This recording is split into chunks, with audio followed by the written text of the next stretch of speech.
Your son, what's your son's name? Keyundta. Keyundta Barrett. He got a tattoo on his arm. Is it? Red, on Blue Rose and Susan. Susan. And some other tattoos. This is Ron Barrett and Susan Allen, the parents of Keyundta Barrett. Just an hour earlier, they were informed that their son was fighting for his life after a violent shooting at a local music venue. Keyunta's parents had remained calm up until this point, but what the detectives were about to tell them would cause the entire hospital to spiral into chaos. He was brought in. It was too much damage. He didn't make it? No, sir.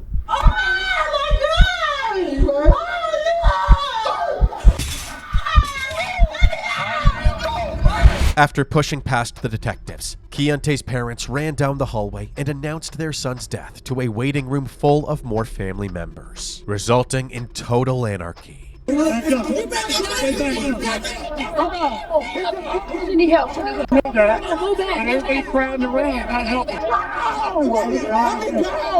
Officers were forced to step in as multiple fights broke out, and amidst the pandemonium, one name in particular was being thrown out and blamed for this tragedy.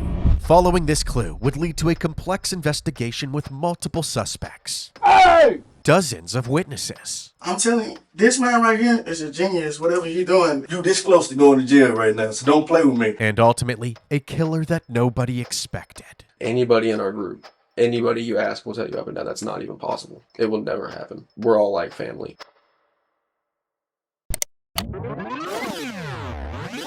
Two hours earlier, 911 calls poured in to the Smith County Sheriff's Office to report a shooting at a concert. Smith County 911, what is the emergency? We need somebody at Tidwell. Tidwell, please, somebody just got shot. We are at a party at Tidwell and someone was shooting and someone got shot. They were one of my friends. Okay, I've got people on the way, okay? Within minutes, a deputy arrived at the Crossroads music venue and parked down the street. As he exited his vehicle, he was immediately approached by horrified witnesses of the shooting. Where's he at? Just got shot down. Where's he at? They're right at the warehouse, the shooter. There's a guy with a white shirt with a gun. The gun's here now. Okay, all right. 24 getting reports that the gunman has already left the scene. I'm going to go ahead and double check. Several subjects are leaving at a high rate of speed. You might want to pick it up, guys.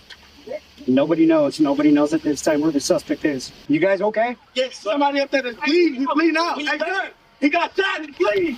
We got one victim according to witnesses. Is the shooter still up there? Shooter? Sample, we got two victims. One shot in the leg, the other one, I don't know where he's hit. He's unresponsive at this time. EMS is on scene. They're coming. Who did this? Does anybody know who did this?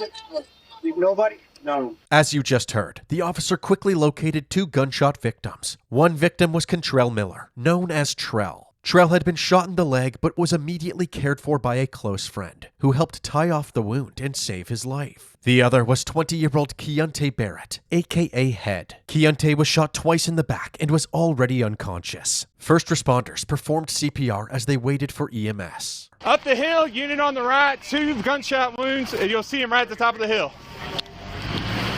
10 for EMS on site. Up the top to the right. Within minutes, EMS arrived on the scene and immediately jumped into action to save Keyunta's life. Although Keyunta's injuries were life-threatening, EMS was able to establish a pulse. They then loaded him into the ambulance and transported him to the UT Health Hospital for emergency surgery. A third victim was found and transported to the hospital as well, 18-year-old Ira Brown Jr., who was also shot in the leg. Soon after, the lead investigator for this case, Detective Teresa Smith, arrived on the scene and she was caught up to speed. Shooting happened in 5, correct? Yes.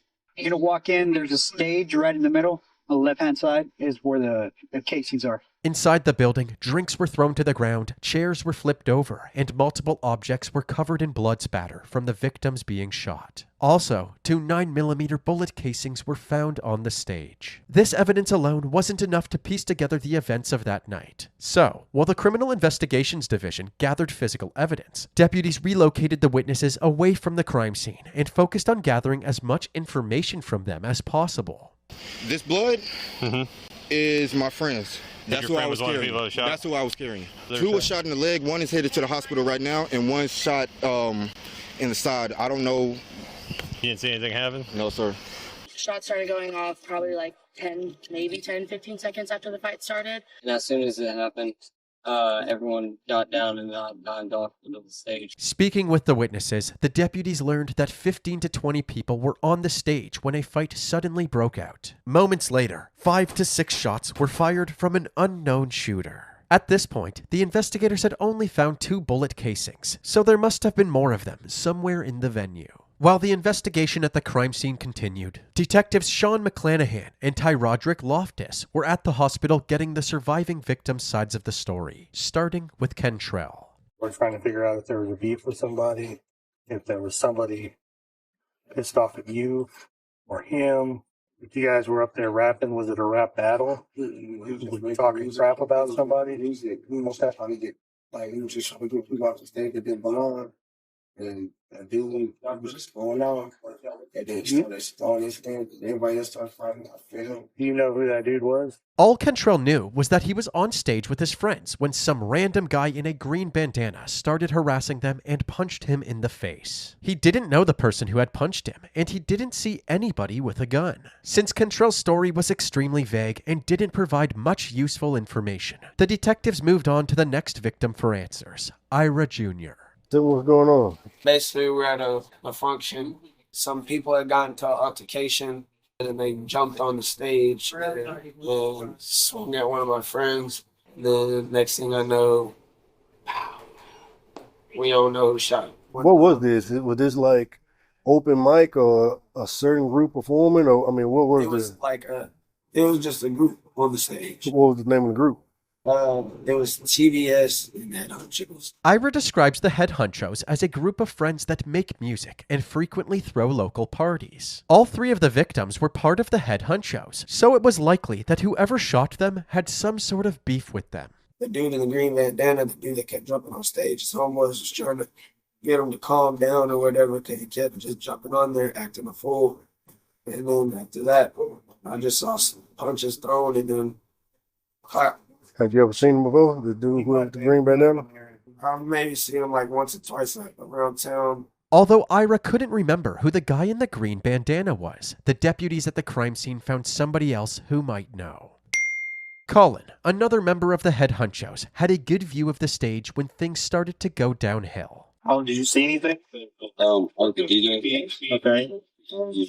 I was on stage. I was DJing, and I started seeing a scuffle. So naturally, I turned to music. I turned off the music. The next thing I knew, I just heard the shots, and we all just got down. My friend Trey was hit. My friend Junior was hit. We went outside. My friend was in on the game. Colin also confirmed that the person who started the fight was the person in the green bandana, someone named PJ.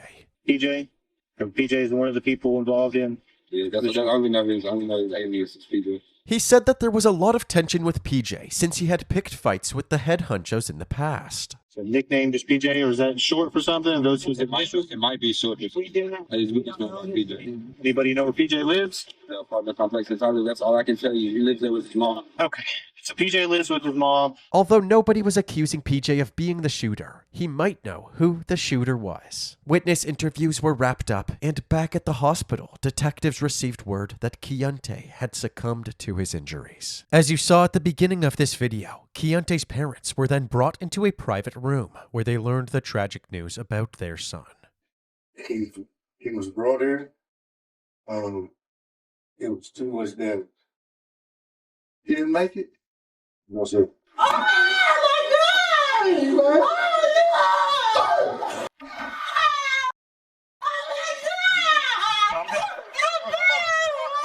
After pushing past the detectives, Keyunta's parents ran down the hallway and announced their son's death to a waiting room full of more family members. As the entire family grieved, they were frantically announcing possible suspects. One of those possible suspects was another member of the Head Hunchos, Treyvon Maddox. The detectives asked people why they believed Trayvon was the shooter, and several people said that Trayvon had apparently pulled out a gun when the fight broke out on stage. The investigators now had 2 leads to pursue, PJ and Trayvon. Since they didn't know PJ's real name or address, they decided to hunt down Trayvon first. Trayvon was actually at the scene earlier that night, and the deputies wrote down his address in case they needed to reach him. So the detectives went straight to his apartment to speak with him.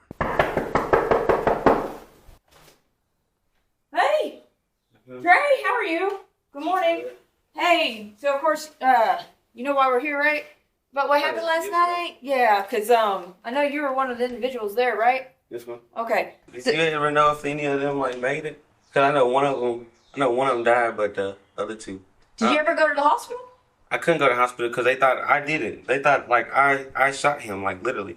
Right away, Trayvon began giving his own recollection of events leading up to the shooting. He said that a group of people from the west side of town, which included PJ, kept coming onto the stage looking for a fight. West side people came on stage and they hit my homeboy Trail.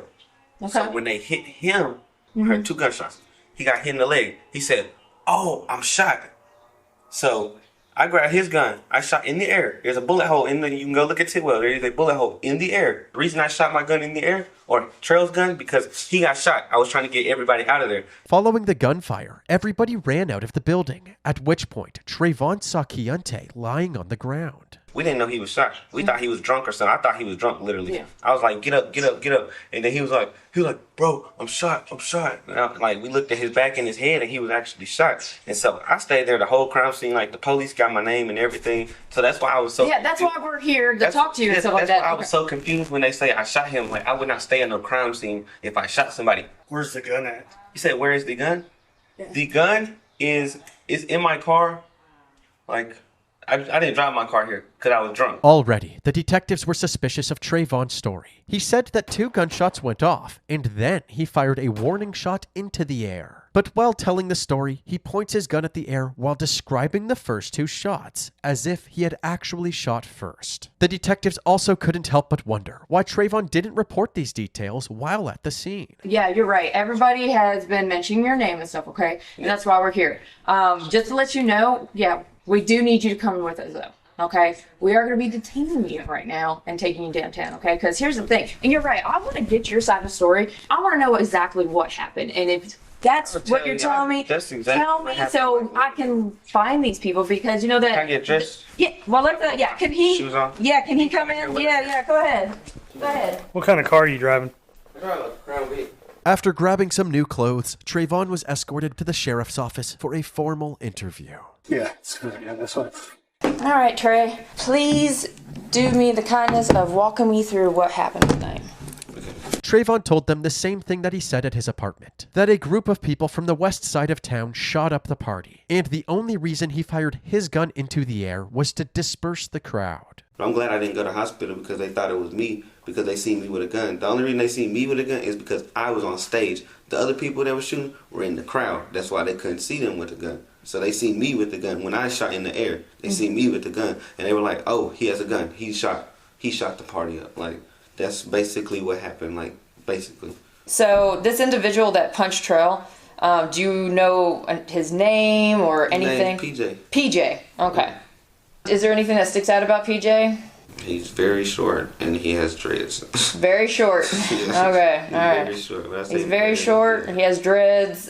Is he part of a gang? The 60s. Rolling 60s. The one that shot the party up was Rolling 60 because he was outside. I walk outside and this is all I heard. He was like, "You one of them niggas that was on stage. Y'all want it next?" My baby mama at the house, she heard it too. Like, she was like, "Chill out," because she knew him. She was like, "Chill out, G, chill out, G." Not a single person except for Trayvon had mentioned someone named G having a gun. It seemed that Trayvon was merely trying to pin the blame on somebody else to take the focus off of himself. So G, describe G for me. I got a picture of him. Trayvon took out his phone and helped to identify G as 22-year-old Giovari McAllister, a.k.a. Gio.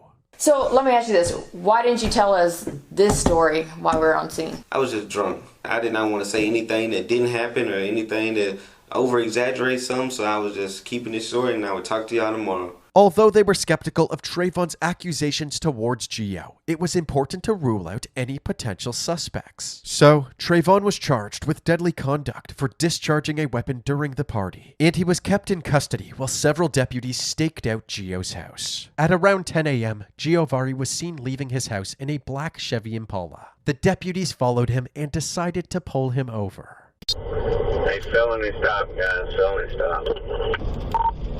57, he's pulling over just by the 12 Oaks Motel. As soon as they put on their lights, Gio found the nearest side street and pulled over. Here's the list.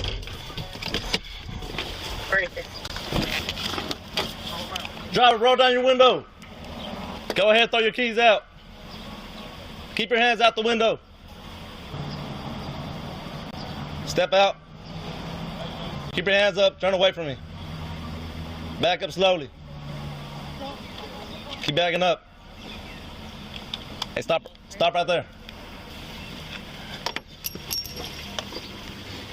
Gio complied with all of the deputy's orders. He was placed into the back of a police cruiser while they conducted a search of his vehicle. Have any guns?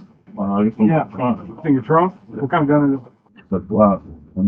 Hey, he said there should be a Glock 22 in the truck. He was clearly concerned as he watched the deputies search his vehicle, and was especially bothered when the tow truck driver arrived. He yelled from the back seat, trying to get the deputies' attention. Hey! Hey! Hey! The deputies confiscated his gun for the crime lab to analyze it, to determine if it had been discharged at the crime scene. Gio calmed down after learning he would get his belongings back after they were processed by forensics. I always check my car. Liberty. Going to Liberty. If everything's good, you get it back later on. I appreciate you, man. Yeah. He was transported to the Smith County Sheriff's Office, where Detective Smith was already waiting to question him. So, tell me what you know. I get that, whatever. I can tell there's a lot of tension going on from some guys that's on the dance floor and some guys that's on the stage. Next thing I know, man, some guys that's on the dance floor, they got on stage. And they probably start fighting for like 10, 15 seconds. That's when you hear the first shot. Pow! And then after the first one, like 2 more went off. They were like back to back. They were like pow, pow. Gio said that he didn't even have his gun on him when the gunshots first rang out. Apparently, he only grabbed his gun when he realized his friend's sister named Precious might be in danger. I didn't have my gun in front. I got my gun from the car. I came back. I didn't see Precious. So I'm leaving.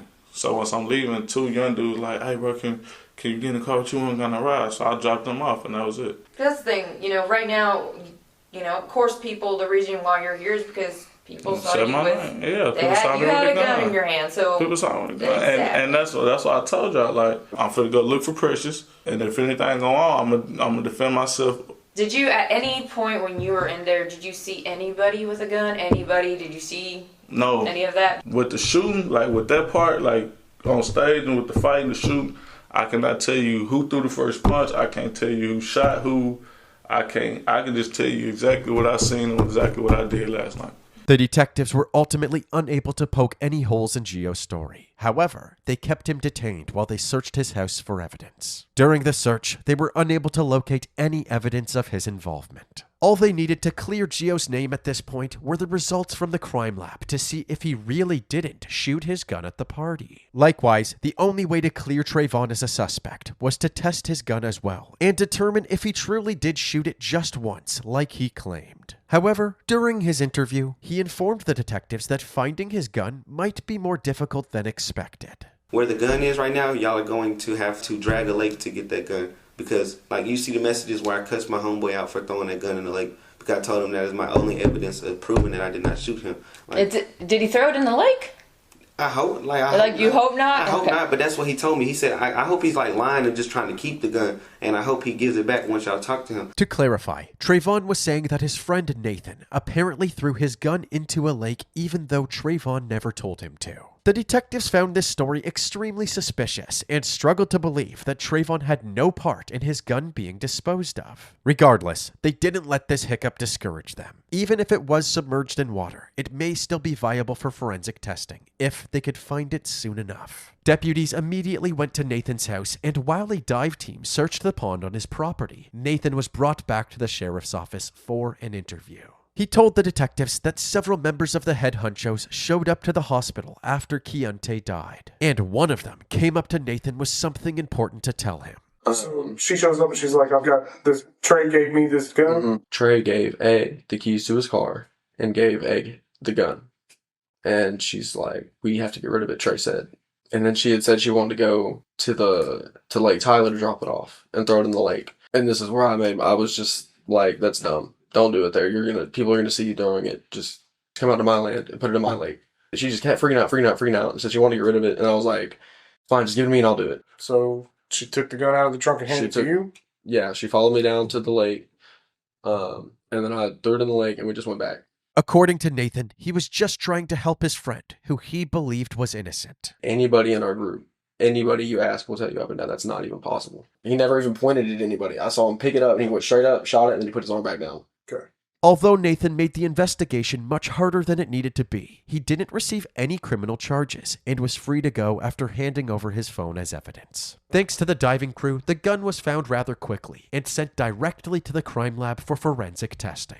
Now that both Gio and Trayvon's guns were being tested, the detectives shifted their focus to the one person of interest that they hadn't spoken to yet, the man in the green bandana, PJ. They were eventually able to identify PJ as 18-year-old Peladro Wilson. He was promptly picked up and transported to the sheriff's office for questioning. Do me a favor, start to finish, tell me from the minute you got there to the minute you left, what is going on? PJ confirmed that he and the head honchos had an ongoing beef after he fought several of their members last year. The same people, well, the Trey and the Trail dude who threw the party, I followed him on video and everything, and I beat him up and shit.